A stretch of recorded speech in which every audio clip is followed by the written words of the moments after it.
housing shortage in the district and housing affordability in the district.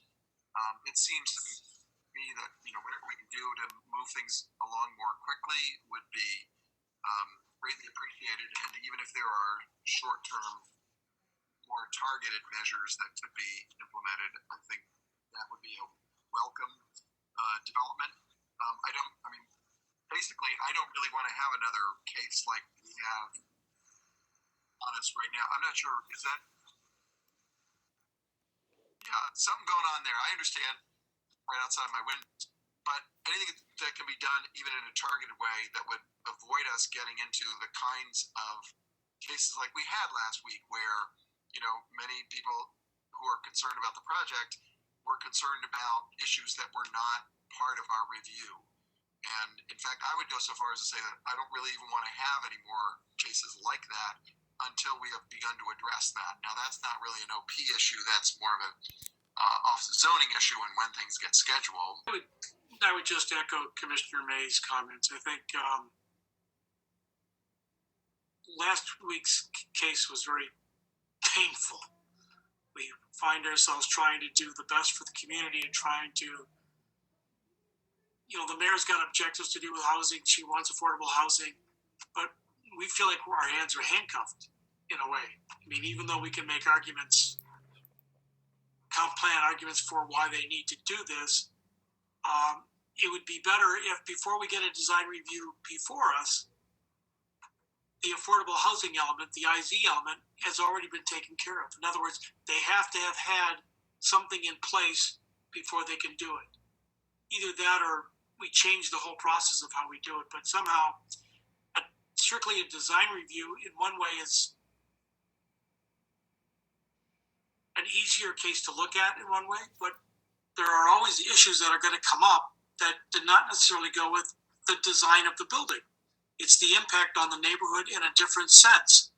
And as members of the zoning commission, I think we feel obligated to try to do something about those impacts, such as the housing, affordable housing. And I think we find ourselves not in a position to be able to be effective, adjudicators of a case going forward. So I think we need the design review process has got to change a bit. Or as I say, before we get to a design review, whatever zone that is in has had to have as its ground rules an affordable housing element already in place so that it's there when it comes to us, either they fulfilled it or they haven't. I would agree if we stop hearing design review cases, because when we hear them, then we try to add things that don't apply. So that's my problem. It's a stretch. We're trying to make things fit. And when we did those design review regulations, we didn't think about it at that time. Maybe we need to go back and revisit that because there were some things that came up I believe that should happen. That's one. The other thing is, for me, I heard you mention Mr. Rogers is going to be doing, have a conversation about affordable housing. I would just ask, and I'm going to call some names, because when we have these hearings, they seem to have pretty good ideas to try to help us do things that don't necessarily fit within our regulations, and that's where we struggle. I would like to see Ms. Court. I would like to see Corey McKinney and Laura Richards, if we can, and if they're willing. So they can sit there. They can kind of be our think tank to help us get through this. And I call them because they were the most recent. And anybody else, I don't want us to just, and I don't say that's what we do. I don't want us to just get a certain group and just listen in. But I think that, to me, represents a large representation, because I heard different ideas. And one I've been thinking about since that hearing, and that is the matter of right. I don't even know legally does it work. We're taking away the citizen's voice. As Ms. Richards said, we should not give away the authority, but do we sacrifice that for affordable housing? So those are some of the things that I'm thinking about. And if we need to revisit our regulations, because we put the design review and regulations in place, and if we need to if it's time for us to revisit that, let's do it.